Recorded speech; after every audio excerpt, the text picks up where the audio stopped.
the democracy we are practicing has now been coiled in a democracy of money. The highest bidder gets the position. And people don't even care how these people earn the money, and they just vote for them because they were incentivized to vote for them. And when they vote for them, the people end up turning their back. I'm thrilled to be joined by a tough youth political activist in Ghana. Mr. Chris Adeteki is a PhD candidate at the University of Ghana. His research interest deepens into political marketing, voters' behavior analysis, psychological manipulation of public opinion, public policy, and entrepreneurship. What really sets Mr. Chris apart is his commitment towards empowering young people through his advocacy. He is a force at the forefront of civic engagement, using his expertise to push for political accountability and justice in Ghana. Most recently, Mr. Chris has been an outspoken voice in the Free the Citizens movement in Ghana, a youth-led protest movement organized by the young people in demand for an end to illegal mining, environmental destruction, and the repression of peaceful protest in Ghana. That is the Ghanaian government action to crack down on dissenting voices.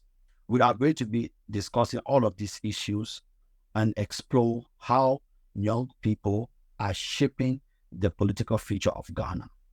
But before I turn the platform over to the guests, I want you all to please help me to grow this channel by subscribing, liking, commenting, and sharing, as well as recommending topics that you would like for us to discuss on this platform. Today's video is proudly sponsored by Magnite clothing brand in Europe. So if you are living in America, in Europe, or in any parts of the world, and you need an African clothing, you can simply check them up on their Instagram page. The link is in the description of this video. Mr. Chris, you are welcome to Unpopular Opinion, and the floor is open.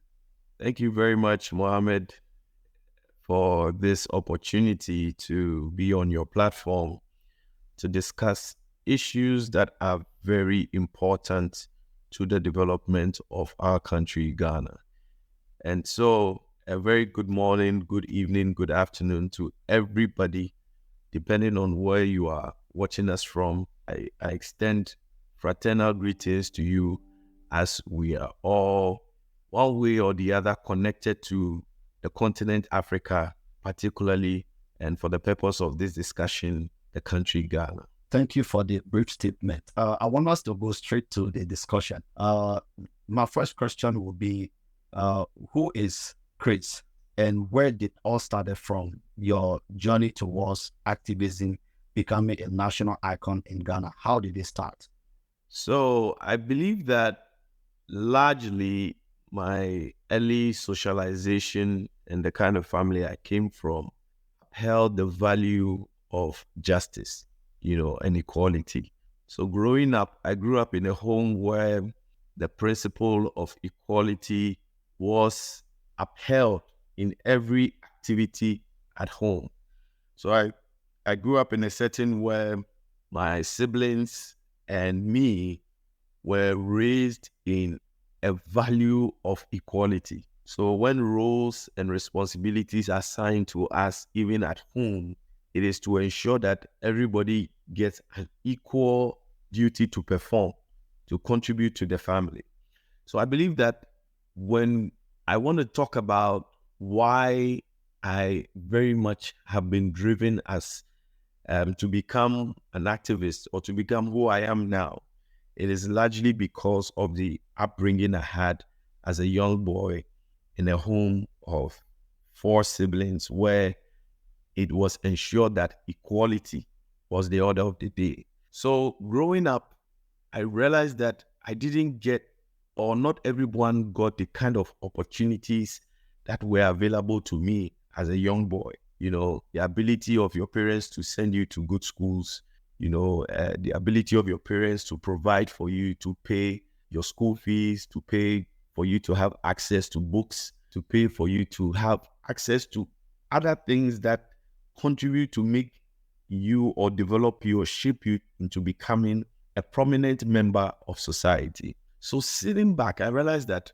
if I sort of or somewhat came from a somewhat privileged background where my parents were able to pay my school fees, take care of me throughout school, what is then the essence of that education if at the end of the day, I do not represent the voice, or I mean, the voiceless in society? I do not represent the sentiments, the grievances, or I do not speak up for, those who are deprived in our communities and in our society. This is what I would say largely influenced my passion for activism, because I realized that there was this existing inequality in our society. And as much as possible, we need to ensure that we have this egalitarian approach when it comes to the distribution of the scarce resources that we have in terms of governance. It pains me a lot when I see people who grew up in privileged, homes, and then they get to a point where they have to represent those who are underprivileged, and they do not do that. And it even further hurts me the most when I see people who already have lived a back or have come from a background where it's underprivileged, and by virtue of the fact that they have had some level of education, have become leaders now. And when they become leaders, they forget about their roots and where they came from. And they forget that there are still a large number of people who are living in the situation that they formerly lived in. As a result, as they are in leadership positions now, they need to make sure that they take decisions that would positively affect the lives of these people, that is the masses. So when you ask me what ignited or what started this whole desire in me to be an activist, this is the background story of it. It's just painful to see that people are living in certain situations, and those of us who are in position to speak up and to influence policy discussion are quiet because we feel that we are comfortable. Okay, so this is my answer to that particular question you've talked about. And of course, when I proceeded to go into further studies, I occupied several student leadership positions that also prepared me to also understand what it means to be a leader and what it means to represent the plight of a group of people. Thank you very much. And you seem to be a passionate young man, who has walked his way down the line and reaching to where you are today, and understanding what it feels like not having an opportunity and having an opportunity. That was really an amazing story, especially the values that you talked about that was being taught at home. And all of these values adds up to make up who we are today. That brings me to my next question. That has to do with your movement, Free the Citizens movement. It's now a movement that has sparked widespread involvement of young people across the country. I would like to understand, why do you think, or why do you believe that this movement actually sparked the energy of the young people to participate in civil way in Ghana? So it's something that has been coming up, for quite some time now. If you look at studies that have been conducted across several democracies in Africa, these studies have gone to show that young people essentially do not like to involve themselves in civic, engagements, particularly with elections. So there have been several studies that have recommended strategies to get more young people interested in politics, or interested in the conversation of democracy and how young people influence the policy discussion and how young people very much associate themselves with political leadership. So very much we have had Ghana progress, since its fourth republic. That's 1992 to now. We have had a smoothly, uninterrupted democratic, dispensation. We have not had any undemocratic, system of government since 1992. So as such, in the period, we have seen more and more people, coming up to start their political parties. We have had political organizations sprung up, and we've had more young people as the time goes on. I mean, from 1992, we are talking about in 1996 election, we're talking about 2000 election, 2004, 2008, 2012, 2016. All these elections have seen progressively young people taking up the mantle to identify with political leadership.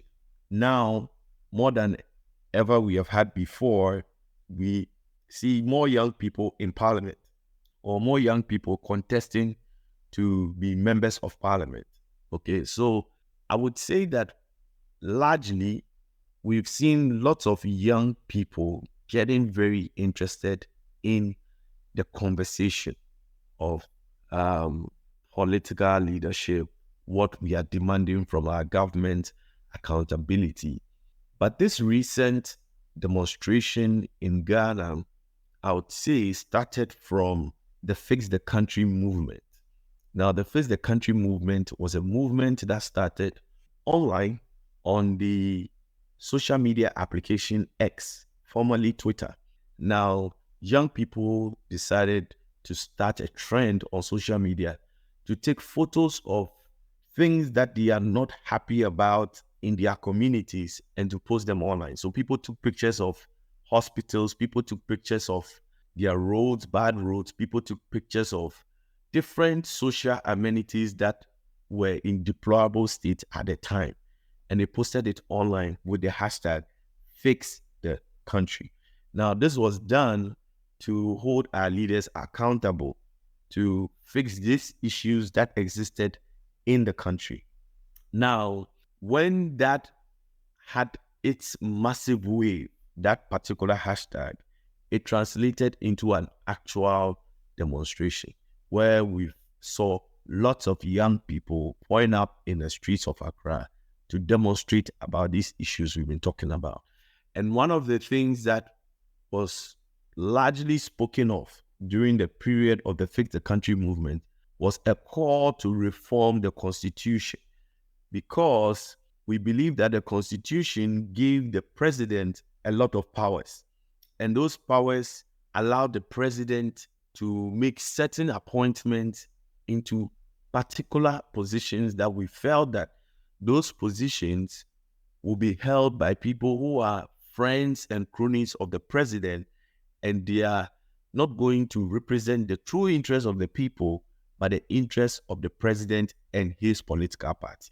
So these have been the conversations. So from the Fix the Country movement, we saw, several demonstrations. The Fix the Country demonstration, we saw the occupied Julobi House demonstration, where we said that we're going to occupy the seat of government.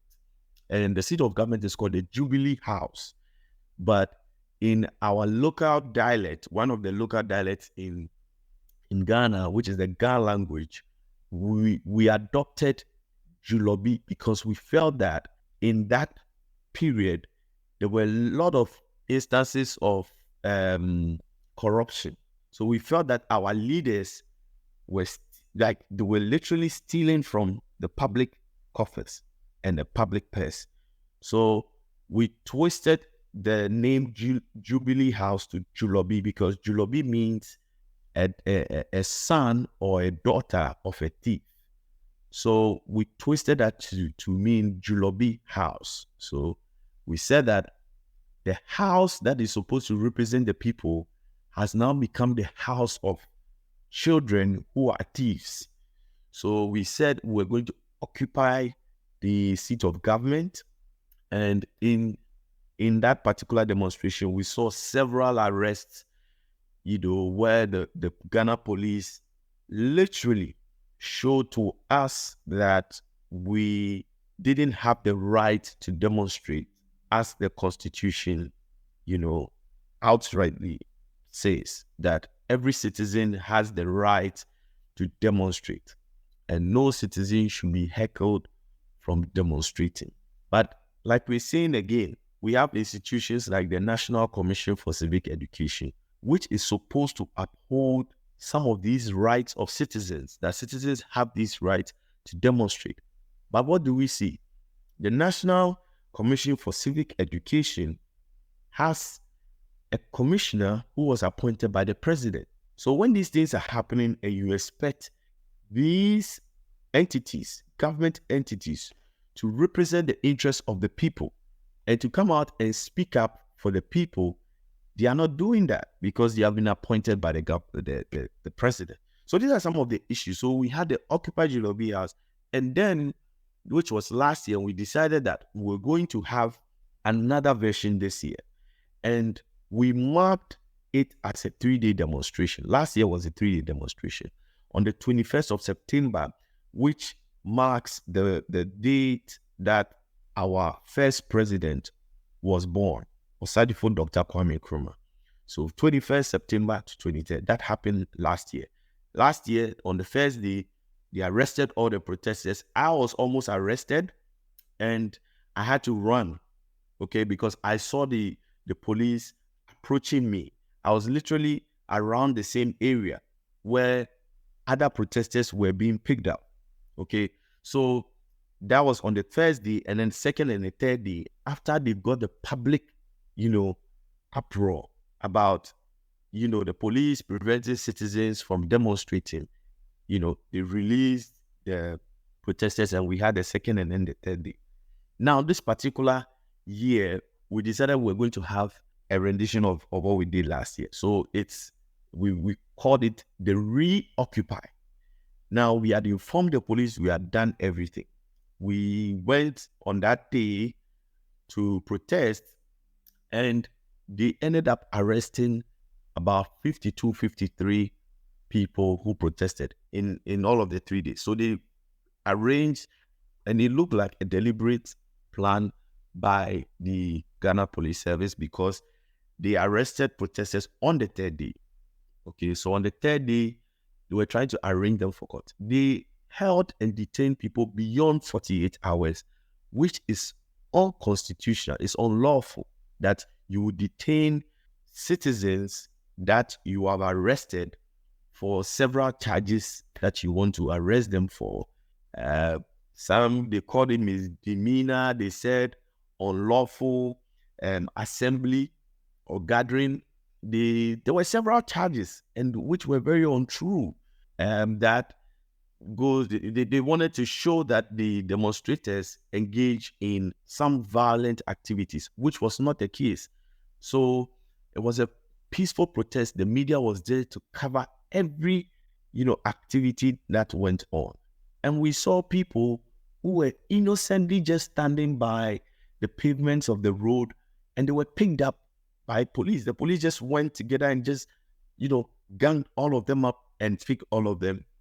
And so it appeared to us that it was a directive that came from above. And it's unfortunate that in this dispensation of our democracy that has grown from 1992, we are experiencing these things, particularly under a president who had his political career, literally, built on the foundations of protesting, So our president led the famous, demonstration back in the day against the VAT tax, the tax regulation or law that was imposed by the government of the day. There were so many issues that came up. The protesters were sent to court.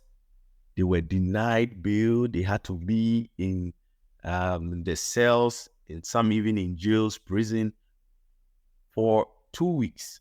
And it is just today That is the eighth that we are. The eighth. Yesterday they were granted bail, and then today we are seeing majority of them being, released and set free to go home. We have one of our leaders who has not been granted a bail, and he is currently, still in custody, in police custody. That is Oliver Baker. So these are the issues that have happened. All right. Thank you very much for that explanation. Coming from Liberia, and many people from our country emulate Ghana when it comes to democracy. And seeing some of the things you said today, if you've never been to Ghana or never lived in Ghana before, you don't see this kind of images of Ghana. Because I remember in 2020, I think it was 2020 or 2021, we had a protest in Liberia where the police were being assigned to the protesters. And that protest was not a violent protest, because we felt like Ghana, as a regional power in West Africa, every country should emulate what Ghana is doing in terms of building strong democracy. We talk so many things, but I just want to pick few points regarding the discussion. You talked about Fix the Country movement. Most of the protests that you've organized are short-term, and are they making impact? If yes, can you discuss the impact of the protests you're making?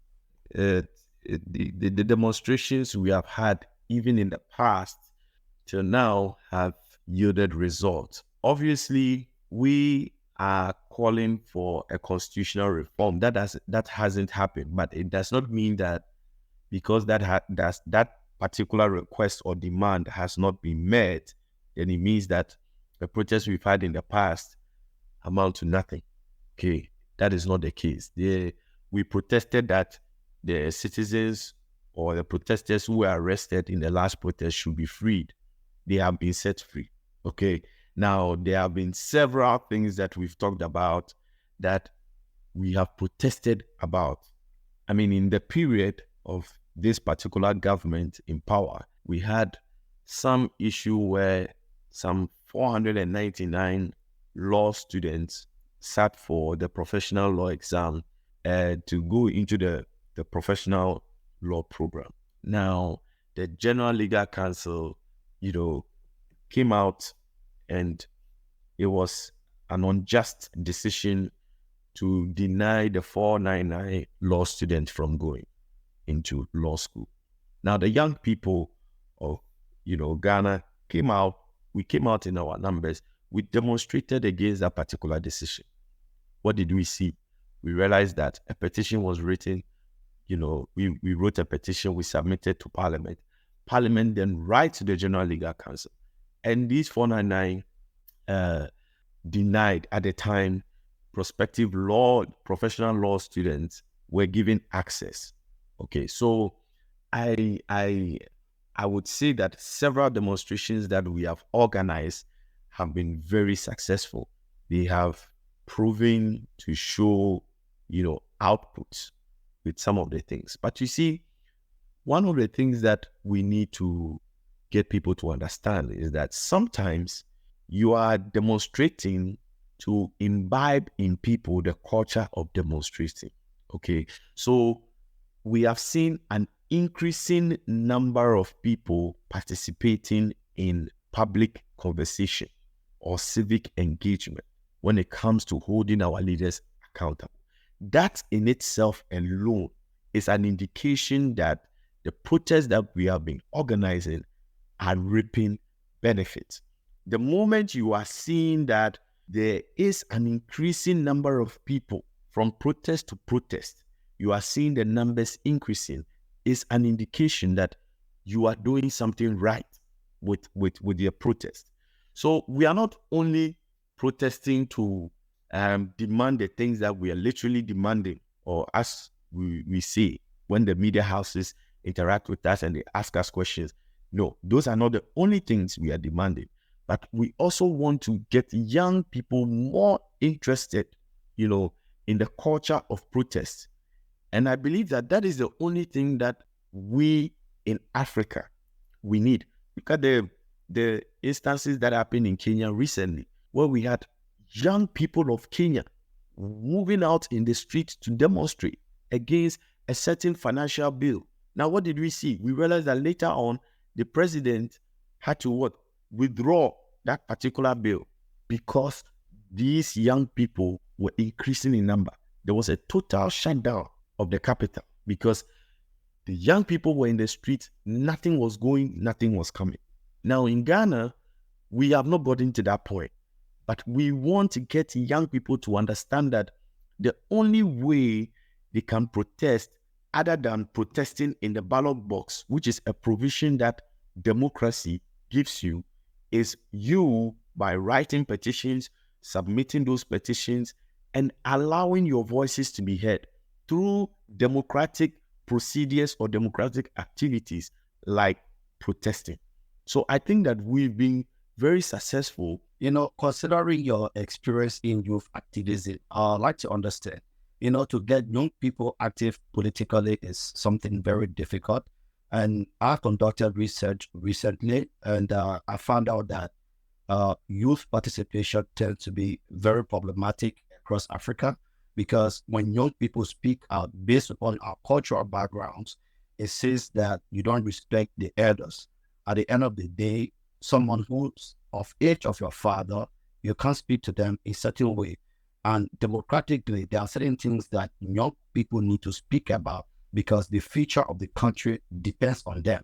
So you've been an activist for quite a number of years, and I'd like to understand, what are some of the challenges that young people experience in terms of political participation, and what are your personal experiences of galvanizing young people to be able to participate in these civil processes across Ghana? I believe that you have even answered a part of the question. One of the things that we very much face as a challenge is our societal value, and it's a culture that very much sits across almost all the cultures in Ghana, in Ghana and even in Africa, where when a young person becomes expressive about their opinion, passionately, communicating their opinion, especially when it is about an elderly person that is refusing to, do the right thing, it is seen that you are disrespecting that elderly person. So it's one of the things that we face. A lot of young people don't want to be seen as recalcitrant or don't want to be seen as deviant, because they want to live by society's standard of never ever questioning the elderly person. When the elderly person says something that is wrong, that person is right. These are several, these are the cultural issues that, affect young people. But besides that, we are seeing an increasing number of young people also moving out of that particular narrative. A lot of young people now are more assertive, more expressive when they airing out their views and things that they believe, their ideologies, their beliefs. And it's very refreshing to see that. Aside that, you also see the use of the law enforcement agencies like the police. Governments use the police to perpetuate, fear. There's this fear mongering that is going on every time there is a particular cause that the young people are fighting. You see that the police will come out, they do not want to associate. The police will come out to put some measures in place, like throwing of rubber bullets, the spraying of hot water, the tankers that the police, and even the arms that the police would have. Peaceful protests, and you see police dressed as if they are going for war.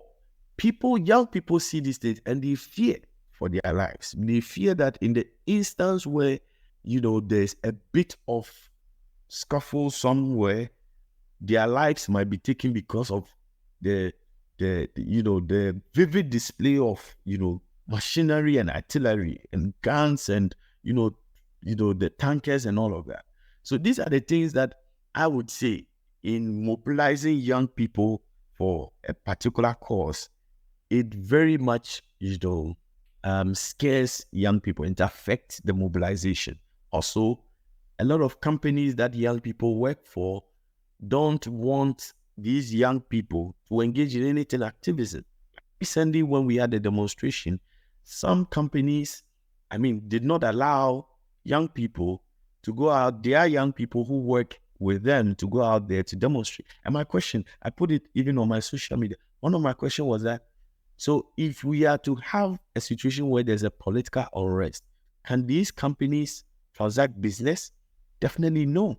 So if there's a particular issue that is affecting the country, the nation, where young people want to go and express their sentiments about these things, illegal mining, people are mining illegally, and it is not that it is believed. It is on record that some of these people who own these companies that are engaging in illegal mining that are causing destruction to our environment are politicians. So because it serves their interest, they do not care that trees are going to be cut down. They do not care that farmlands destroyed. They do not care that our water bodies are muddied and contaminated. A water that is so clear now, because people are going deep down to dig for gold beneath the water. Now you're seeing a lot of dust. The sun is now mixing with the water, and the water is becoming brown. These are the issues that are affecting national development. People are using mercury, cyanide, all sorts of chemicals to mine illegally. And these things are contaminating our water bodies. A lot of agencies have come out. The Ghana Pharmaceutical Council has come out to say that by a certain time, if we are not careful, we wouldn't have potable water to manufacture drugs. We had the Ghana Water Company coming out to tell us that we may not have potable drinking water by a certain, number of years due to this same issue. So if young people are coming out to demonstrate, then you have the Ghana Police Service who have been given instructions from, their bosses, above them to come and put fear in young people by arresting them, by engaging in all sorts of unlawful activities, so that all these things will discourage young people from, stepping up to say they want to challenge, the structures that be. They want to speak truth to power. So these are the issues. Coming to the issue of illegal mining, and I'd like to understand, because you demanded that illegal mining and government accountability. So how do you connect these two issues together, and what might be a recommendation to the government in this regard? See, it's simple. Stop it. Government has the power to stop it. There have been more serious challenges that we have had as a country, that just by the president issuing an executive order, that particular thing has been stopped, right? It is a crime. So what is the crime? The crime is that people are engaging in illegal activity. When you arrest those people, what do? You let the proper judiciary procedures go on to serve as a deterrent. As more and more people are being charged for illegal ways of mining and is destroying our environment, people will see that, our brother that was arrested or a sister that was arrested today has been jailed, and the person is serving jail term. It would deter somebody else from engaging in that. But what is happening is that when the people are arrested, you see that powers that be will start placing phone calls to get those people released, because mostly the person is either working for one politician who owns that particular concession where the person was arrested. You see, so when you have enforcement of the law, there is a law. The law is there. don't do this. When you do this, this is what is going to happen to you. Let us enforce that, because as a society, that is how, government controls the behavior of its citizenry. Citizens don't just stand up and say, oh, today we want to change from this bad behavior, and then they change. No, citizens have to be reinforced with the enforcement of the law, because when they know that if I do this, I would get into trouble, I would not. As a young man, I know that the law prevents me from stealing something that belongs to another person. If I hear of 3 friends, 4 friends, 5 friends, 10 friends, 20 friends, their stories of going to steal and being arrested, it would serve as what? A check for my behavior. So when I'm even about to pick something that does not belong to me, the first thing that runs through my mind is, are you prepared for the consequences of your action? Are you aware this thing you're about to take would cost you 10 years of your freedom? When I sit down and I look at that and I assess that situation, I say, no, my freedom is more important. So that is the major thing. That is our problem. And they're saying that it is cartels that are behind it. And it is because these people who are behind these particular companies are politicians, are people who sponsor politicians for elections. So now it's like the very person who sponsored you to be in office, how can you make a particular decision that would render that person, jobless, or render that person, broke?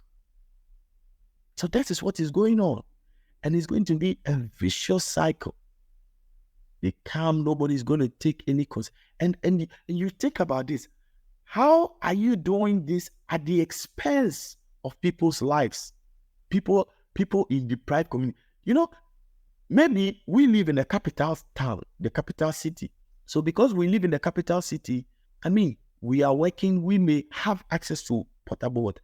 But those who live around the water body, who drink from the water body, and they have all these chemicals in the water body, they are reporting all sorts of kidney issues at the hospitals. The doctors have confirmed this, and we sit down and people would rather want to have access to capital for their election at the expense of people's lives. So, Mohammed, when you ask me the solution, I'm like, it's not as if the solution is some mystical thing. It's some mystical thing that we must go and bring from another world. They know there are laws. They are not enforcing them because it serves their interests. Thank you very much. I think we are almost coming to an end of the show, but I'd like to say I want for you to address one concern before I post my second to last question to you. That is, many protests or many youth organizations comes and go, and they all start very strong, and they have national presence in almost all big cities across the country.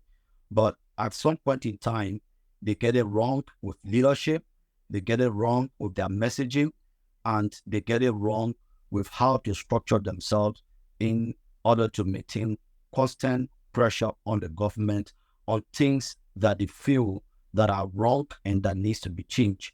So based upon that backdrop, what mechanism are you putting in place, or what are some of the steps that ensures that your organization and your movement will continue to be a precious body against government speaking ills that are happening within your society? Very important question you have asked, because over the years, that has been the order of the day. A lot of people use protest movements, organizations as a stepping stone to enter into their political careers. Now, this is not to say that the particular group I'm a part of is against young people using protest as a form of, jumping or skyrocketing themselves political leadership. No, because we encourage that as much as possible. The change that we want to see must be facilitated by people who are passionate about that change. And those people are the people we need in leadership position. So we do not discourage anybody from doing that. But what we do not like is when your affiliation to a political party, your affiliation to your political group or organization gives you a myopic, effect, or gives you, it gives you a blinding effect to issues, especially when it is against your political organization or it's against your interests. So you see people who are very vocal about Galamsey now because there's a particular political organization that is in government that they are a part of, that they are not a part of. So they speak against it because they are speaking against Galamsey because it is within a political dispensation or regime that they are not a part of. But the moment their party or political regime comes into office, they become silent to those issues. These are the people that we see as enemies of the state. These are people, young people who really do not care about the country, who really do not care about development. They are always looking at their interest. Unemployment in one particular regime is the same unemployment in another particular regime. So if you criticize it in the previous regime, you must criticize it in the current regime. Galamsey, illegal mining, is the same in the previous regime and is the same in another regime. So it's consistency. We want the consistent message is that you are upholding the flag of Ghana over your political organization's flag. We want to see young people who are so patriotic. Their patriotism supersedes their partisanship. That is what we want to see. And we are building a crop of young people who are passionate about these things, who are passionate about patriotism, who want to see Ghana do better, who want to see Africa do better, and who want to contribute to that particular, cause and contribute to that particular conversation. So we just want to discourage the partisanship that has given people the blinding thing and the stupid thing. I don't know. There is this famous proverb from a Nigerian a poet. He said, if you allow your religion, your political views, your ideologies to prevent you from being human, you have lost your humanity. People are dying because of Galamsey. Young boy, young girl is drinking from a particular water body that has been polluted with chemicals. And they are dying, and there are reports in the hospitals talking about these issues. And they are even saying that they are speculating. Bodies, agencies have come to speculate that the constant engagement in illegal mining is going to affect, the potable water that we drink. These are issues of health. And you are blind to these things, and you do not want to talk about these things because it's your political organization in power. You must be stupid. You must be stupid. And these are people that we do not want affiliating to our movement. We want young people who are passionate to see Ghana work. We want young people who are passionate to see Africa work. We want young people who, regardless of which political organization in power, they speak truth. They speak truth to power. That's what we want to see. That's all we want.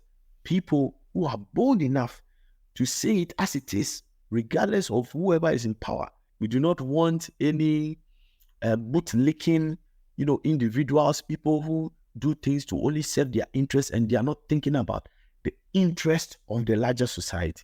That is not what we want. Thank you very much for that response. It's almost the same all across African countries. Like, for instance, in my country, young people that are in power today, yesterday, they were the one protesting against governments of yesterday. And today's young people that are into opposition today, they were the one in power yesterday. And we have a common saying that says party mandate.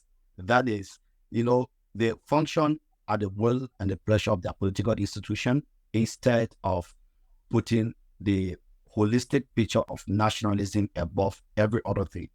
So, you know, looking at the history of protest in Ghana, what lessons that needs to be learned from the previous protest to the current protests that are happening now, and what the young or the next generation of African or next generation of Ghanaian can learn from these protests so that we will continue to have civic and democratic space all along.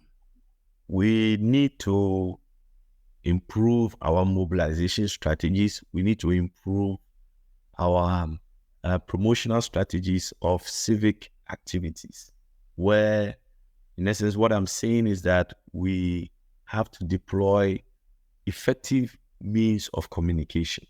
And those effective means of communication will improve the mobilization of people. We would have more and more and more people engaging once the strategies that we deploy are right for the time. Okay, so a lot of the lessons we have learned from previous demonstrations is that we probably didn't adopt stronger or effective means of communication. Telling more people about the movement, maintaining the fire, even on our social media platforms. We need a better and more effective content strategies. We're updating people, the kind of content we put out there, the videos, the pictures, the demographics, all these things are a way of building or igniting some interest in people and desire in people. So it just happens that one of the things that we'll be very much particular about is a communication strategy. Also, one of the things is that we will look at better channels of getting people released, once they have been arrested by, the police. We didn't do anything violent in the last protest, but what happened? The police just arrested people, and then it was difficult trying to trace these people at the various police stations they distributed them to. So these are some other measures that we are going to use to improve mobilization and then gathering young people for such cause. We spoke about the background of your personal background, the background of the movement, and we talked about legal issues that has to do with arresting young people that were not legitimate and being detained beyond the 72 hours as provided by the law. And we also talked about the mine, because that is the core objective of the discussion. It's based upon that the protest movement erupted. So I'd like to ask you, what role does social media play in this movement? And is there anything that you would have expected me to ask and I didn't ask? You can talk about that before I can take a leave of you. Social media plays an important role, very, very important role, because one of the things that happened was, for all those who were not even physically present at, the demonstration, they had the opportunity to use the hashtag to keep the conversation going. We also had people from the diaspora who then also started organizing their own versions of the demonstration in different parts that they were in. Now, all these things wouldn't have happened if we didn't have social media. So social media has become a tool to ensure that you reach a wider audience. And it has also become a tool for easy and faster dissemination of information. So it is very easy to reach a lot of people within a short time. It also helps, the features, the videos, the multimedia features, the videos, the vlogs, the graphic designs, the memes, the GIFs, all these things improve information consumption, So people are able to consume information better when it is in a video format as compared to maybe when it is in written form. So these things help, and they have really been things that have been facilitated by the use of social media. So social media is an important tool, and largely also because a lot of young people use social media as a way to reach their friends and as a way to share information, amongst themselves. So social media has become central to the conversation of civic engagement, which is why I'm surprised that government agencies that are in charge of civic education, like the National Commission for Civic Education, is not using social media a lot in the dissemination of information about citizens' right to engage in civic activities. Now, one of the threats that social media poses is the thing of what misinformation and disinformation. Now, which is one of the reasons why, as much as possible, there is fact checking, because somebody can even use an AI tool to even as I'm speaking to you, everything that I'm saying, you can even decide to maliciously use an AI tool to capture my face and everything, and even change the words that I'm saying to make it look as though I have said something that is not what I actually said. So that is the thing about social media. It, even though it comes with all of its benefits, it has that threat that it poses of misinformation, disinformation. And that's why, as much as possible, we try to remove that element of what? Of misinformation by ensuring that there is fact checking. So when somebody is saying something that's not true, we can go back to the history. You can look at the tweets that the person put some years back and refer that person to that particular years. You said this time. Why are you now doing different, something different? So social media has brought this thing and it's helping us hold our leaders accountable. At the time, sometime in the past, the only available media was traditional media, TV, radio, and newspaper. And before you get the opportunity as an ordinary citizen to speak on these platforms, it's like it will never happen. But these days, as an ordinary citizen, I can go on my social media and express myself about government and post something, tweet something, take a picture and share it. So social media has turned all of us into like journalists. So everybody's reporting about their situation. And that is why even the traditional media, organizations and firms are even relying on social media to get information. So it's very, very essential. And you have asked all the very relevant questions about, this protest and what is happening, among, young people and activism in the country. You have asked everything that is essential. The only thing I want to add to this particular conversation is that Africa, and like you are from Liberia, Africa, and I know that there's one particular issue that confronts all of us, is the issue of bad leadership. Now, what do we say the bad leadership is? The bad leadership is what we see, corruption. That is the major thing that is affecting us as a continent. We have our leaders who go and school abroad, who have had the experience of living abroad, and they see how, to some extent, these countries have made sure that they fix the issues in their countries, and to find some of these our leaders coming back to hold positions and we chanting and voting for them as young people, and they coming to disappoint us because we had so much trust in them, we vote for them, and then when they go into those offices, they turn their backs on the people and they amass wealth for their friends, their family, and you see them buying all sorts of luxurious properties abroad. And what this thing has done is that it has rendered the youth hopeless. A lot of young people feel that there is no hope in Africa, there's no hope in our country. So what is happening? Our brilliant minds, young people who have the brains, are now moving out of Africa and they find themselves in the European countries. They find themselves in the West, and they are working so hard to improve the economies of these various countries. And what is happening? Africa is still going deep down the drain. This is the problem that is confronting all of us. And so I just want to say, to end this discussion, that if any young person gets the opportunity to lead in an African country, please do not repeat the mistakes of the old men, of our fathers, which is the mistake of corruption, stealing from the people and taking decisions at the expense of the people, impoverishing the people, taking decisions that interest only a few, the political class, as against the interests of the masses.